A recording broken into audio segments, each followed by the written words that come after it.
On today's Locked On Texans podcast, we continue with secondary talk.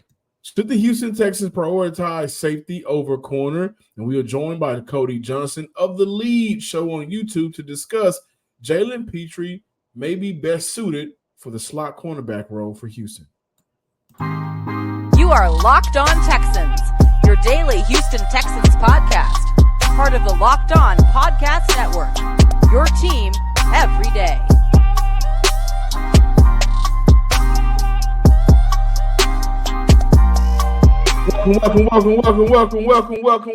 Welcome, Texans fans across the nation, across the state of Texas, and especially here in the city of Houston to this Friday episode. It's Friday. We made it to another week, and we don't got to worry about who's going to be the quarterback of the future. No, that's what a head coach.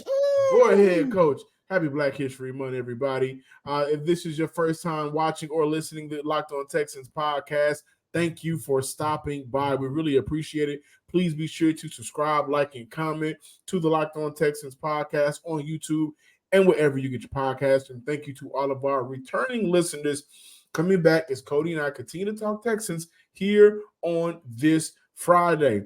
I'm your Texans football analyst, John, some sports guy Hickman. And I know his background is a little bit different now. I'm testing out something. Y'all let me know if y'all like this. Make sure y'all feel that test. But Sports Illustrated's own Texas Credential Media member on the other side of the screen, Cody Davis. Today we are diving back into the YouTube comments. We got time to really talk to you guys more frequently.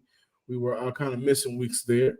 But we got Cody Johnson on. You guys may know him from quote-unquote Texans Twitter. He also helps out on a show called The Lead on YouTube. He'll be discussing his theory that it is Jalen Pitre best suited for the slot cornerback role for Houston moving forward. So I think that's going to be a fun conversation. We open up today's show looking at how the Houston Texans may decide to prioritize the safety position over the cornerback position. But today's show is brought to you by LinkedIn. LinkedIn Jobs helps you find the qualified candidates you want to talk to faster. Post your job for free at linkedin.com/lockedonnfl. That's linkedin.com/lockedonnfl to post your job for free. Terms and conditions apply. Cody, prioritizing the safety position over corner. Is that what the Houston Texans should be doing right now? Should the scouting department be across the nation looking at every top safety coming out in this year's draft? As I mentioned on yesterday's show, this is a very interesting topic because, John, you were, if not the originator, one of the first people to put out there, man, I think the Houston Texans should go out and draft a corner with the number 23 overall pick, which is, as of right now, the Houston Texans' top overall selection in the 2024 NFL draft. And I saw a couple people agree with you. And for me personally, I look at it from a standpoint, as I mentioned on yesterday's show, before the Texans used their top overall selection on a defensive back, it definitely would come down to how free agency works out, especially who you are able to retain in terms of John Gennard when you talk about keeping him paired up with Will Anderson Jr. as your edge rushers, or what you're going to do in your interior. Will you have an opportunity to bring guys like Sheldon Rankins back? But for the sake of this argument, let's say they do. Then I could definitely see the Texans utilizing their top overall selection for a defensive back. However, John, I just feel like it will make more sense for the Texans to prioritize safety over corner because, look, Steven Nelson had a pretty solid season. You bring him back. You have Darius Stingley Jr., if healthy. Forget Texans' number one corner. You're looking at a situation where he might be the number one corner in 2024. But when I take a look at this defense on all three levels, man, I just go back to 2023 season where I'm looking at it from a standpoint, the safety unit was by far the most underwhelming position group probably of this entire team, even more so than the backfield on the offensive side of the ball. Yeah, I understand they had their issues, but at least Devin Singletary gave you something to work with. There was multiple times when you take a look at some of the mishaps that went on the defensive side of the ball.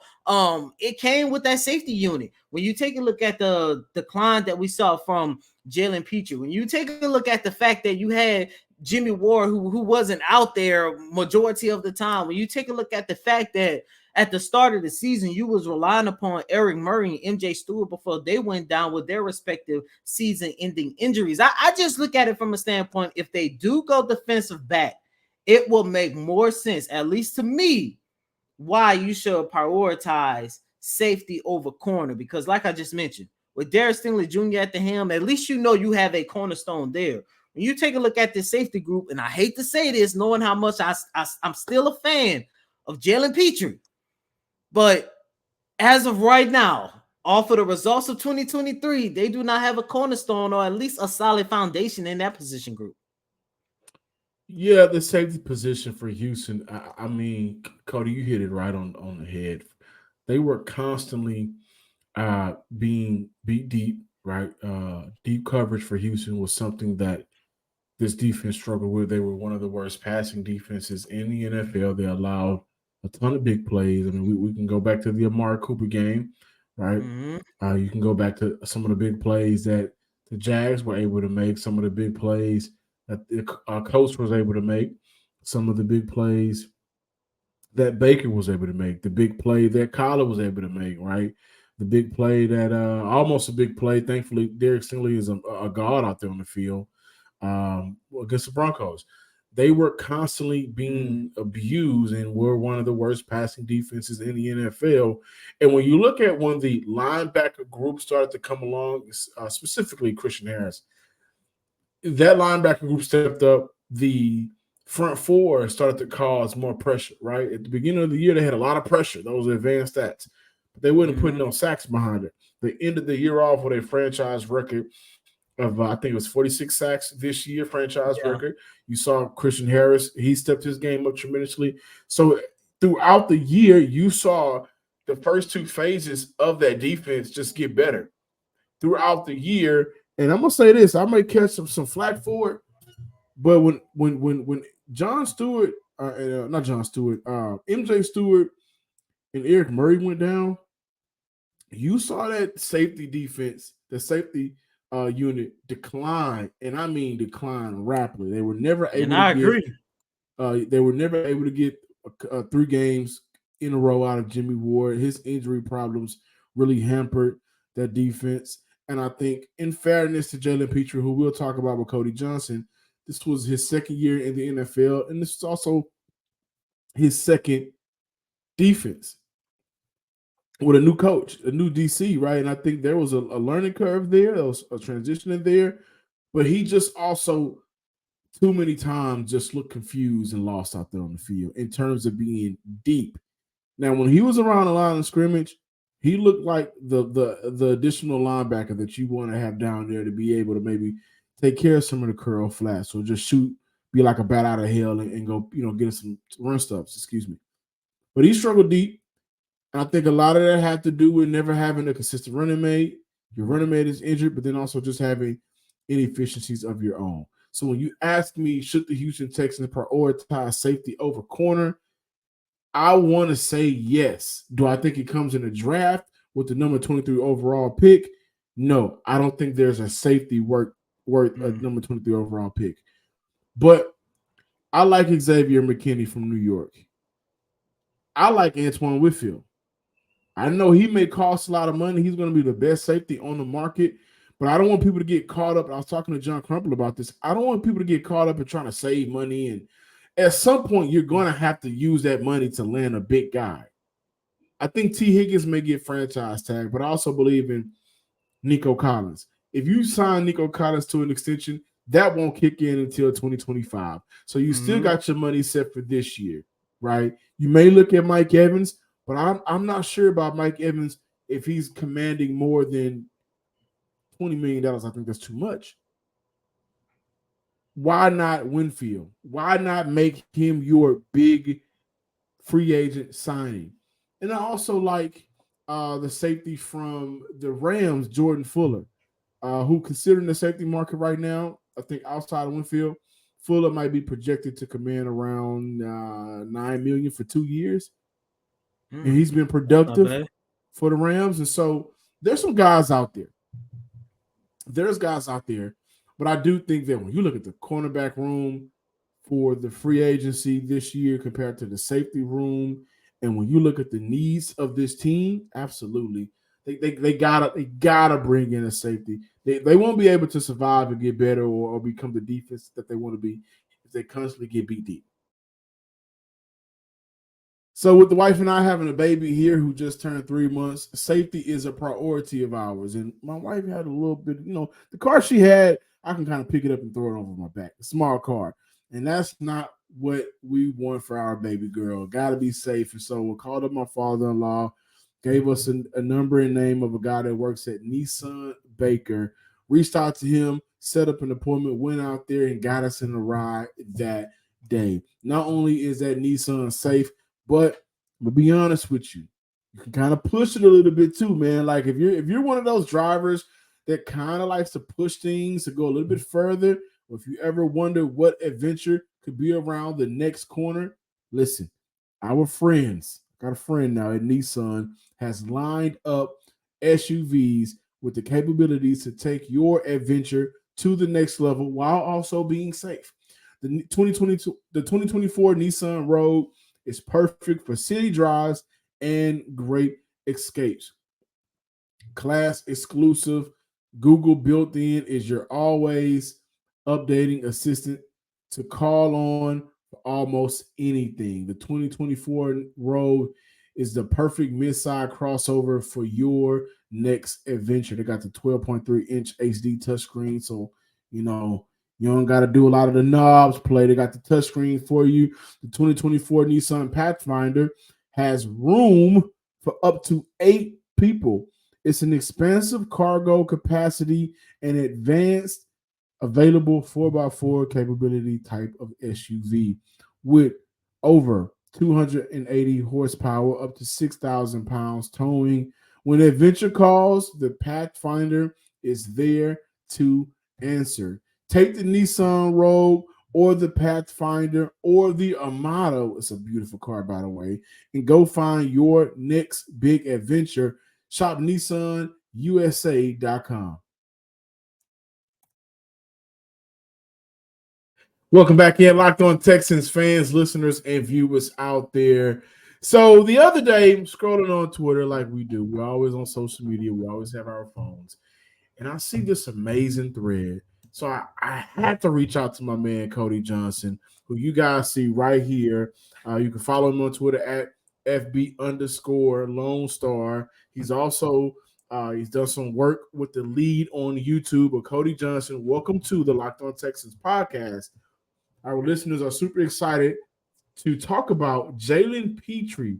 And is it better for Pitre and for the Houston Texans to kind of minimize his deep coverage, bring him up to the line of scrimmage, and make him the Houston Texans' next featured slot cornerback? Is that a better scenario? Can you break down your thread and explain it to our listeners in the best way that you can? Yeah, no problem. I believe that is the best course of action for Pitre. And I'm going to go back here a little bit and kind of just preface this back to his college days, right? So I'm a Baylor fan. I actually became a Baylor fan because my cousin was recruited there and started for them for 4.5 years since 2018. So I have a lot of, I watched Baylor a lot. I watched Pitre a lot in that time frame, right? The common misconception with him coming out of Baylor was that he was a safety. He played less than 20 deep snaps at Baylor. He played over 150 snaps on the defensive line. So he was that star cornerback, slot cornerback role under Dave Aranda.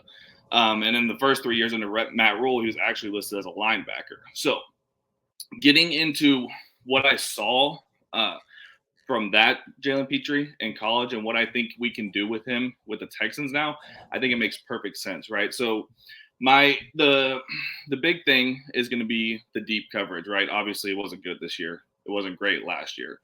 But he had 5 interceptions. You can live with it. You can live with it sometimes when you make those interceptions. Exactly.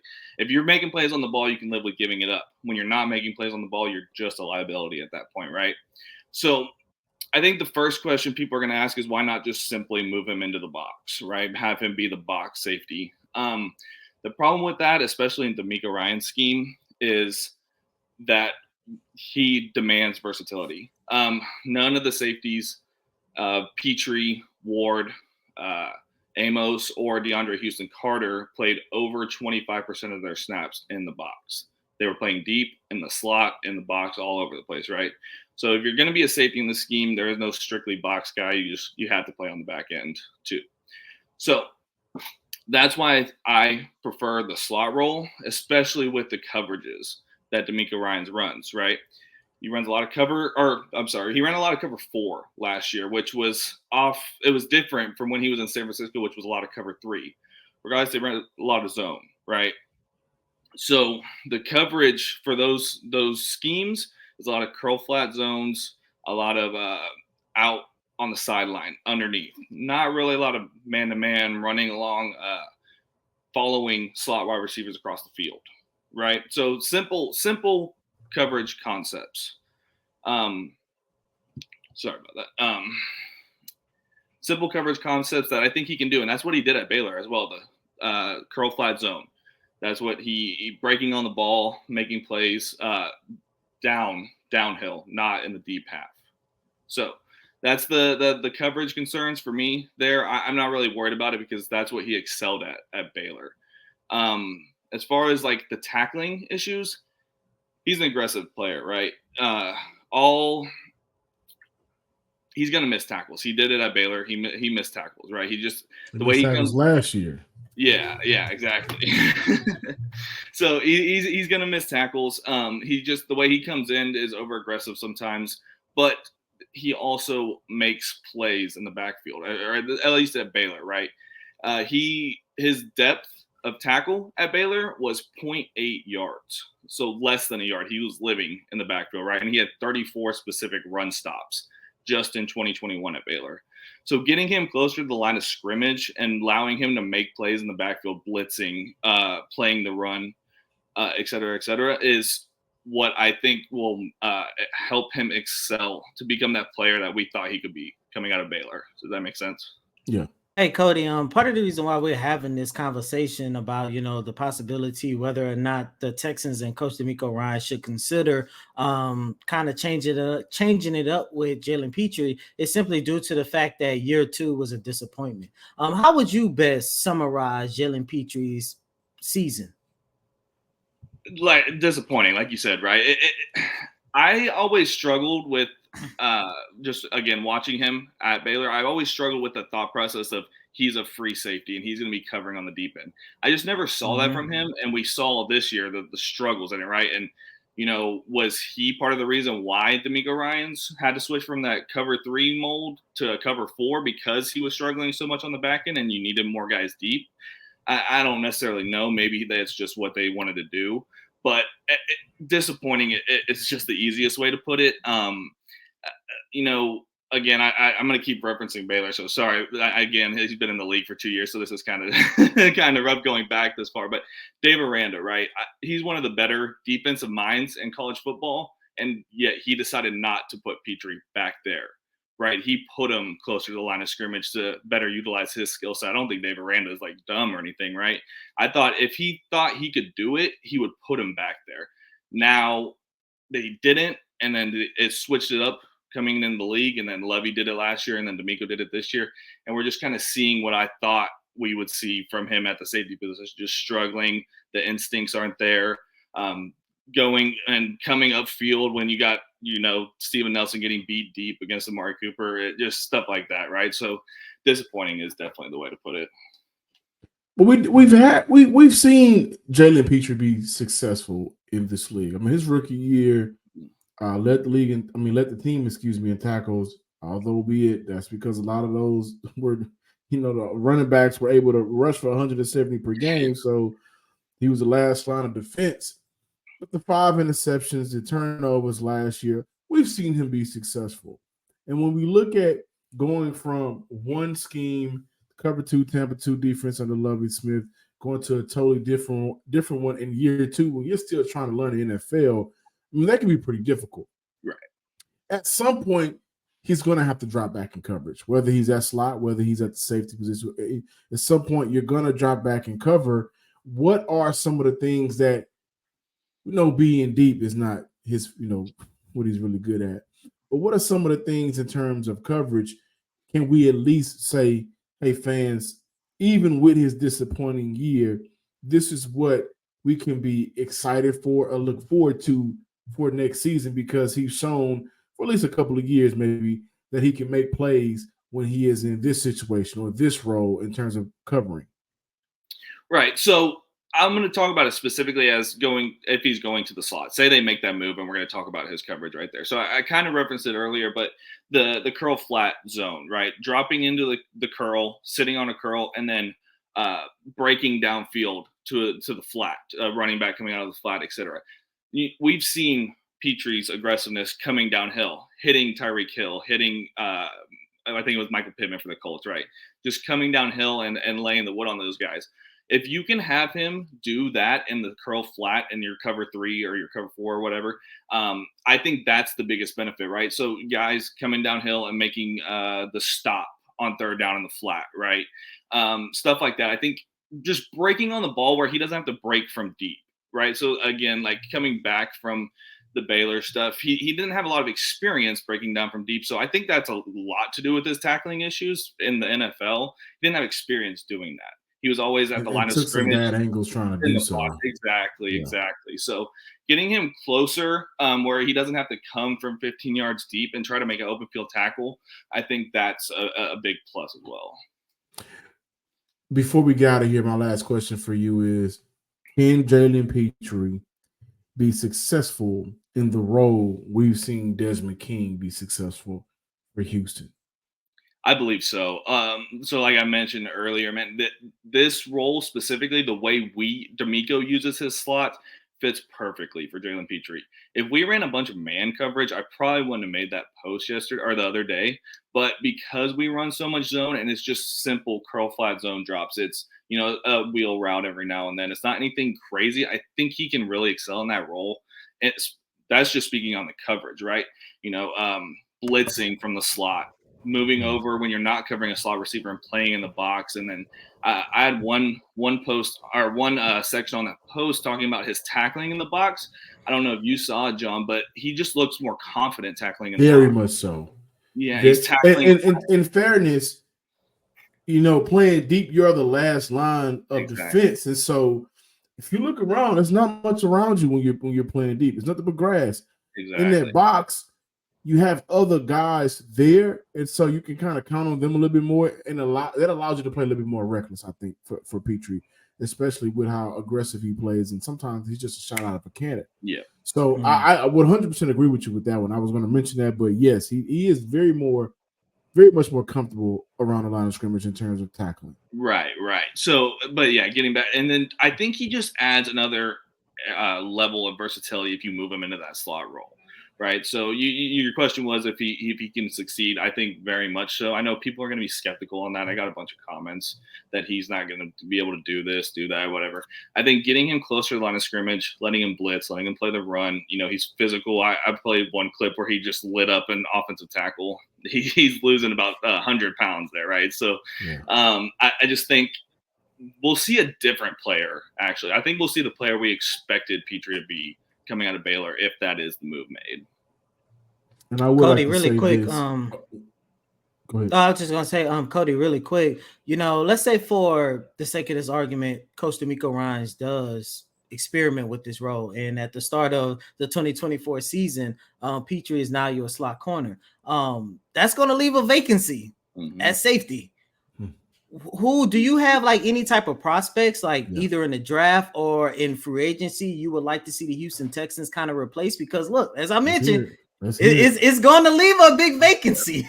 For sure. By the way, I think Houston has you got to fill Jimmy Ward's role, and I think you still have to fill Jalen Pitre role back there. They got to get better at being able to cover deep. Right. So without the slot role or not, that's a priority for Houston. For sure, for sure. And I think the reason they didn't make this move, the reason they brought in King this last year and didn't just move Pitre down the slot, because of what you said. We didn't have the safety depth. We didn't have guys that could cover back there, right? So if they are going to make this move, they are going into free agency and the draft with a priority to get at least one guy back there, right? At least that's in my opinion, right? So for me, I'm actually releasing a post tomorrow about Xavier McKinney. I think that is a perfect fit. He is versatile. He played all over the field for the New York Giants, but he can also play an actual free safety role. He was in single high a lot, and he showed the range to be able to help these outside guys from the middle of the field, right? So that's one guy in free agency I really like, and I don't think he's going to be expensive as the guy from Tampa, Winfield, right? Winfield's going to be way more expensive than McKinney, in my opinion, at least, right? And I'll say in the draft, I do like Cameron Kinchens out of Miami. He's got some first round hype right now. I don't quite see that. I think he'll be day 2 for sure. But he's a guy that's a ball hawk. In 2022 at Miami, he had 6 interceptions solely from the single high role. He was in single high when he got all of his interceptions. So ball hawking, he can come downhill and do all that stuff. But I think this last year we kind of saw he was hunting for interceptions, and that put him in some situations where he got beat and it looked pretty bad, right? So then you can get him to calm down if he was to be brought in here, right? If we were to draft him, get him to calm down and actually play the free safety role, not just hunting for interceptions. He's a guy I like in the draft. And to your point, with to go back to Jalen Pitre playing down, nickel now is essentially kind of the base defense for everybody in the NFL. So that's how they're getting a little bit of advantage of being able to cover some of these offenses. It used to be 3 linebackers, right? But now you have 2, and you have your corner who is serving as the inside corner, your nickel corner down in the box or whatever, however you want to classify it. With the emergence of Christian Harris, with him being able to drop back and cover, and he's getting better at that, I still think Houston needs to invest in their linebacker group. As great as Blake Cashman were last year, Pitre can succeed. I think he can succeed down there because, to your point, at one point at Baylor, he was listed as a linebacker. Yeah. And if you get him in the role where he's much more comfortable, don't count out what D'Amico Ryans can do for him as a player in terms of being able to develop that young man. Cody Johnson of The Lead. He's been on The Lead YouTube show. So make sure you check out The Lead on YouTube. Make sure you follow him on Twitter /X at FB_Lone Star. Again, Cody Johnson, I really appreciate you stopping by, man. Any other, draft tidbits or free agent tidbits you'd like to give before we move on? No, man, not right now. I know I'm coming out with some posts, some mock drafts, and Xavier McKinney will be my last free agent target. I've listed 4 already. Justin Madubuike out of Baltimore, Curtis Samuel out of Washington, Barkley out of New York. Yeah, and then Akella Witherspoon out of the Los Angeles Rams. Kind of a journeyman corner, but he actually has some previous work with D'Amico because he was in San Francisco that same time period. But those are some guys I like in free agency. But yeah, man, I appreciate y'all having me on. This was really fun talk. But yeah, man. At the start of the year, every small business owner is asking themselves, what's the one move I can make that'll take my business to the next level this year? LinkedIn Jobs knows that your success all depends on the team you surround yourself with. That's why LinkedIn Jobs has created the tools to help you find the right professionals for your team faster and, most importantly, for free. LinkedIn isn't just another job board. LinkedIn has a vast network of more than 1 billion professionals, which makes it the best place to hire. Hiring is easy when you have that many qualified candidates, so easy that, in fact, 86% of small businesses get a qualified candidate within 24 hours. This is why small businesses rate LinkedIn Jobs #1 in delivering quality hires versus leading competitors. Thankfully, with LinkedIn, the process of hiring because we know sometimes small business owners don't always have the time to do so, but the process with LinkedIn is intuitive, quick, and easy. Post your job for free at linkedin.com/lockedonnfl. That's linkedin.com/lockedonnfl to post your job for free. Terms and conditions apply. Welcome back, Locked On Texans listeners and viewers out there. Before we close out today's show, we are going to take a trip to the YouTube comments. Cody, on the podcast where we talked about should the Houston Texans use their top overall draft selection on a DB. This was a very nice comment right here. So there's no name on this, but the comment is, I can see us going DB with our first rounder. Our secondary is a glaring weakness. We have a couple of DBs hitting free agency: Steven Nelson, Tavierre Thomas, Desmond King, etc. I think a lot of people are going to start really understanding how important it is for Houston to add to their DB room. And I am an advocate of trying to bring back Steven Nelson. I think he played good for Houston. But I think that in order for this team to really grow, certain guys are going to start having to get snap counts, restriction, or just different roles that you trust him in. At the end of that year, we were starting to see Steven Nelson kind of get beat deep a little bit. Right? Remember, he did have that foot injury. He did have a foot injury. No, he fought through it, by the way. But I do think his age started to show a little bit. I will take away that first Cleveland Browns game because I think that's when that foot injury was really that's when it happened, I believe. Because there was a play against Amari Cooper. I was like, Steven Nelson has never looked this bad.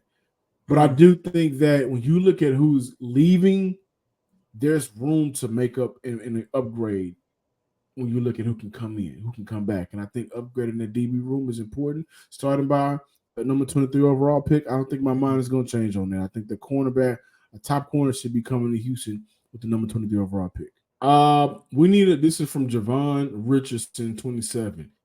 We need a wide receiver, period. Nico, cool, but not really consistent enough. Well, I think he had a quarterback last year to be consistent enough. And almost had 1,300 yards, and he was a pretty dominant factor for this offense. But Javon, I agree though. Houston, 100, 190 a couple times, I think. Yeah, 191. Then he doubled back on the most important game of the season with a $193 or 95. I want to say. Yeah, I think people are still having a hard time seeing Nico be this good because of his first 2 years in the league, not understanding the situation that he was in and who he was placed with to get him the ball. So as great as Antonio Brown is, I don't know if we would see the numbers, the Hall of Fame numbers from AB if Davis Mills was his quarterback the first 2 years of his career. But I do think Houston desperately needs to invest into the wide receiver room, no doubt about it. Roman Wilson right now is by draft, by free agency and draft. I've seen Curtis Samuel to Houston.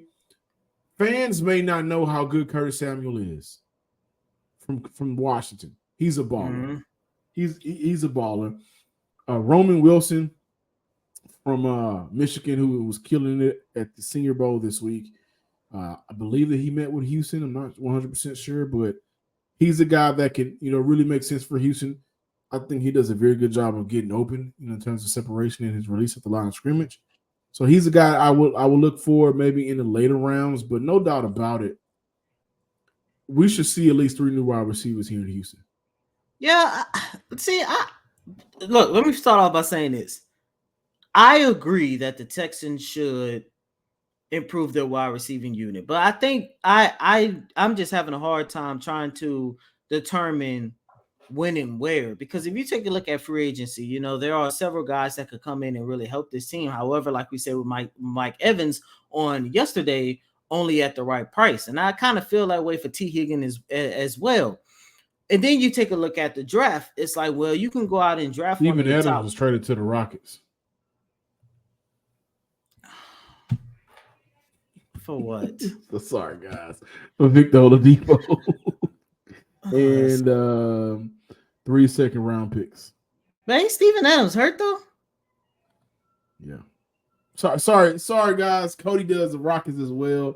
And I'm mad because I thought I was gonna go to bed early tonight, but it looked like a change of plans. So, Steve, you know what? Forget it. Anyways, back to Locked On Texans and the Houston Texans, a team that actually know what they're doing. That's part of the reason why their rebuild has entered phase 2, and the other teams still look like they stuck in phase 1. But to go back to what I'm saying, then you could take a look at the Houston Texans to where in the draft it's like, okay, when is the right time to determine to draft a wide receiver? Because if you take a look at, should they do it within the first 3 picks? Should they trade up and get an additional second round pick? Like, John, I really don't know. And it's probably because I think so highly of the pairing of Nico and Tank. I look at it from a standpoint, if they could just get better versions of Robert Woods and Noah Brown, then I'm like, okay. I want it to be somewhere along those, because like I mentioned, guys, I am a believer in the pairing of Tank and Nico. I do believe that's wide receiver 1, wide receiver 1, 2. But I'm just having a hard time to say, okay, this would be the best type of wide receiver for the Houston Texans to get. But without a shadow of a doubt, they definitely have to improve that. How much should they invest in it? That should be my question. You can't live and die by those two. Now, I think this is an interesting comment before we get out of here. Eugene Gardner Jr., 1855. I say be aggressive, trade up again, and go get Georgia tight end Brock Bowers, even if you have to give up next year's first. No. Hey, no. Hey, no. It worked this past year. Who said it can't work again? No. Nick Casario love willing and dealing. By the way, I will spend time this upcoming weekend to look at running backs and tight ends, but I'll tell you guys this. We've been talking about, I know I have, maybe moving on from Dalton Schultz, right? I like Theo Johnson from Penn State. So I'll just put that out there, and we'll come back to it next week. Until next week, thank y'all for watching the Locked On Texans podcast. Make sure that you subscribe, like, and comment on YouTube, and give me a follow on Twitter at John_Hickman12. And as always, I'm your host, Cody M. Davis. Please remember to follow me on Twitter at CodyDavis_24. Once again, that's Cody COTYDAVIS_24. Until next time, ladies and gentlemen, let me know what y'all think about my new background. Should I keep it? Should I go back to the original? What? But peace.